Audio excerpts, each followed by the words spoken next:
Lady Michelle, Resistance Chicks. Why are we going to Britain? Because it's in the UK. Oh, okay. Hello, Lady Michelle, coming at you March 30th, or I should say the 30th of March 2017. Listen, if you're fat, just don't eat 1/5 of the candy bar and all of a sudden you will drop pounds like that. Also says your government to, you know what, our very own government has put their stinky little nose into all kinds of things, so this is nothing new, something we're well aware of. I think in the city of New York, you weren't even allowed to have large pop. They got rid of certain oils. I mean, here's the thing. The government has to stay out of our lives. All right? That is the bottom line. But this headline got me, and so I wanted to bring it to you and just talk about government overreach and real health. Okay, so chocolate bars could shrink by 1/5 to avoid cutting sugar in obesity. Clamp down. Wow. We're going to clamp it down. Because we can't go and clamp people's jaws shut, so we're going to clamp down. Now, here's what they want to do. Not only chocolate bars, but the Public Health of England has told sweet manufacturers that they could meet obesity targets by cutting their product size.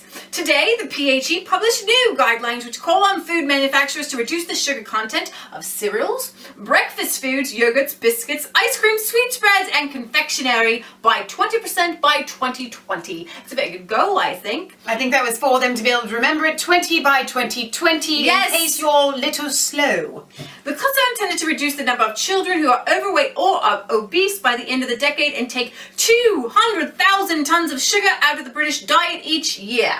Oh, don't you love it when people at the top sort of just mess with your lives and tell you what you're going to do? Now, it doesn't say in this article that if they're going to cut things by 20%, if they're going to cut the price and the cost as well. Good question. I think that this might be a push by the companies themselves. Now, we do not advocate consuming large amounts of sugar. However, I do not advocate for the government pushing things. Now, this is something that would be interesting for you all to know. Fat does not make one fat. And it is actually the sugar content. So, back in, oh goodness, I can't remember, it's like the 60s or 70s when they started to come on the fat brigade and everything was to be low fat. Now, suddenly, everyone got fat. Now, because the American Heart Association said that it was fat clogging people's arteries. Now, there has actually been brand new but old research coming out saying that it is not the fat, it is the sugar. Because if you all of a sudden cut fat out of your diet and you think I'm doing jolly well cutting fat out of my diet, and then you think, well, I can eat that, it's just sugar, it has zero amount of fat in it and I will be a-okay. Not really. Have you seen a package of Twizzlers where it says low fat? And this is something I would like to do with my cousins and my friends across the pond, because you have something that we don't. And what I do appreciate is you don't have all of the artificial coloring in the food. From what I understand, you're not allowed to have colorings in Gatorades, and your macaroni and cheese is not orangey. And one of our viewers, Horatio, said you couldn't get stringy, shreddy cheese that is more close to like a powdered cardboard. They use like a sawdust sawdust to make it. But I don't believe it's very good for us. No. But the new guidelines state that companies who do not want to reformulate can meet their targets simply by cutting the size of their products. The PHE said chocolate companies may find reformulation difficult because they work very hard to get these things in order, and that reducing size was probably the most sensible solution. However, anti-obesity campaigners warned that without reformulation, shoppers would encourage shoppers, reformulation shoppers, I think that might be a typo, would encourage shoppers to buy 2 smaller bars. Now I'm going to tell you what you're going to do if your name is Michelle and they reduce the size of your regular candy bar by 20%. You're going to eat the less 20% candy bar and you're going to say my body is still requiring the other 20% of that candy bar. So you're going to open up another candy bar that only has that is an 80% candy bar to make up for your 20%, and then you're going to be ending up eating an extra I think that would be 80%, no, to make up for it, you're going to be eating 60% more than you So- would have. So you're going to have 2 candy bars that are less 20%, and you're So going to you end up actually eating more, eat you're going to more. get fatter, and that's what's going to happen because your name is Michelle. Remember they used to have snack size candy bars. I don't know if they had them in the UK because people around here, we eat lots and lots of candy bars. I don't eat them, but my uncle eats She's them. trying to explain why these are in our house. I don't actually eat the candy bars. I will occasionally eat a candy bar. Now, they used to have fun size candy bars. They were I this don't big. understand why this is called fun size. This is not very No. fun. You know what fun size candy bar would be to me? This is a very fun size candy bar. No, This no, is a no. very depressing, No, these not are the fun minis. size candy bar. See, these are the minis. The fun size of these size, they still make them. But I think it's probably something in our government as well, which encourage people to make the minis. Now, I will tell you. You're going to sit down and eat 10 minis. You're going to eat 20 of these minis. The problem is the smaller you make them, the more you think you can eat. That's the way it works. You have like one candy bar, right? And you're like, oh, that's a large candy bar. Maybe I'll cut that in half or something on your own. Yes. Right? So then you got the fun snack size. So then you grab 2, right? And then you've got these minis, to which you grab. I have many. Here's the fun size. I think this might be the fun size. It's not a fun size. But here's the thing. You think to yourself, well, look, they're so little. So then you just grab hang on, a wait little minute. handful of Now that. that we are here, I want to show you Oh, you how want to show them how small they little are. it is. It looks bigger in the package. Now, this is about, I want to say, probably 1/16 of a regular Milky Way candy bar. I don't know. I'm going to Don't eat eat on camera. You know I can't stand the chewing. of these to equal a candy bar. All right? Cutting down the size. She hates to hear me chew. I can't stand it.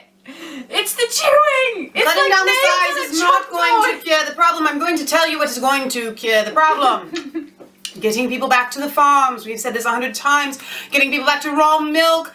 Taking children out of public schools so they can actually do things all day. Away with you, candy bar. Away with you, but you opened up the Twix and now I must take a bite of it. And if you Stop hate with the candy bar eating on camera. I'm What sorry. is wrong with you? it cannot be helped.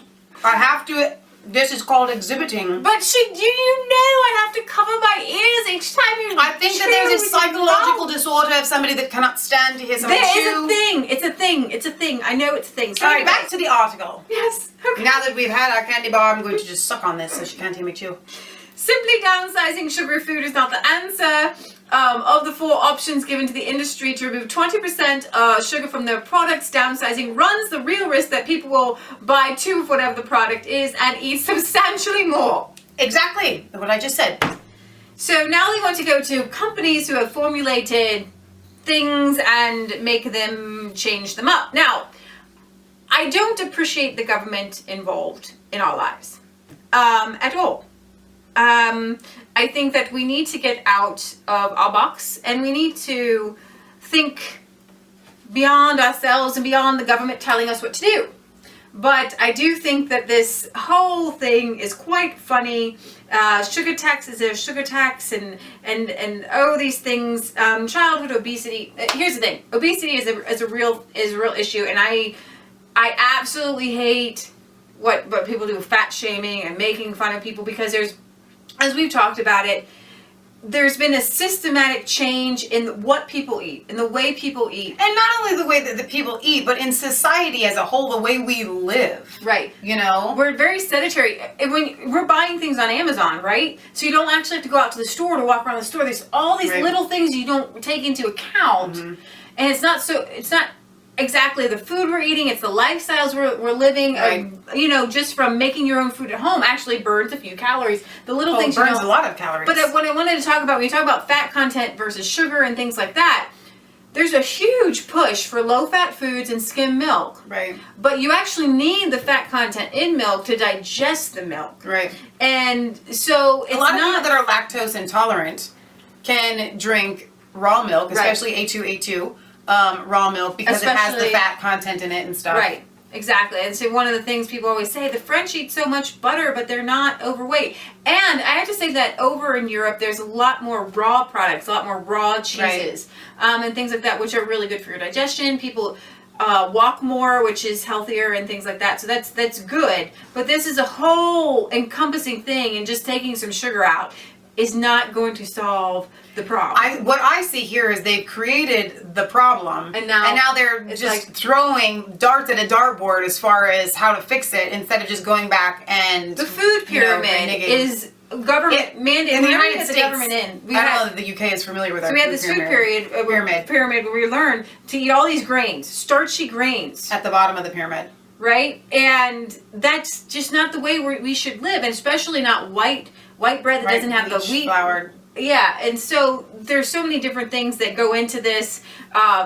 And like I said, they were saying that sugar isn't bad for you, and so they encourage. I mean, even hospitals, especially in American hospitals, they have diabetic formulations. But the food they give people is so unhealthy: white bread, sugary things, Right. Jell-O. And actually, there's nothing wrong with sugar if it's natural. If you're talking about maple syrup, We encourage raw people to honey. make things at home. Use maple syrup. Use raw honey. Sugar is not the enemy. Sweetened things are not the enemy. Right. Bread is not the enemy, but we encourage you to do it the right way, the way people have been doing it for thousands of years. Fat is not the enemy. Use the right kind of fats. The olive oils, the grapeseed oils.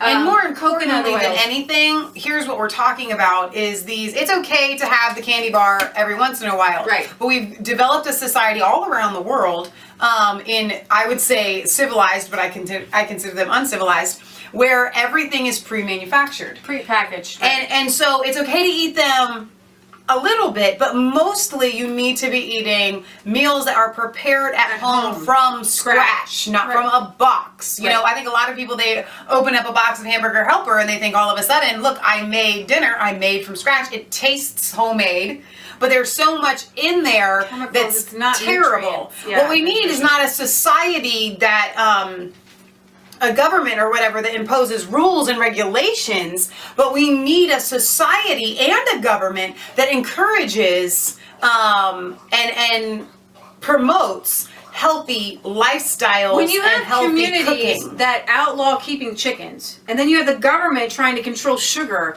it's It this doesn't make any weird sense. dynamic, and it just doesn't work. Right. Granted, this is in the UK. I don't know what your chicken laws are over there. Hoping you guys are actually allowed to have them. Here in the United States, a lot of municipalities are not. Right.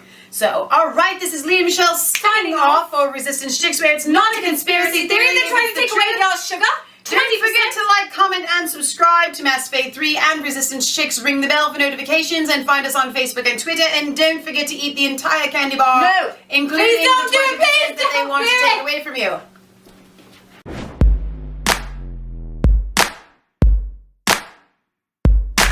I was cold all alone, no place for home every day, so afraid, but you called my name.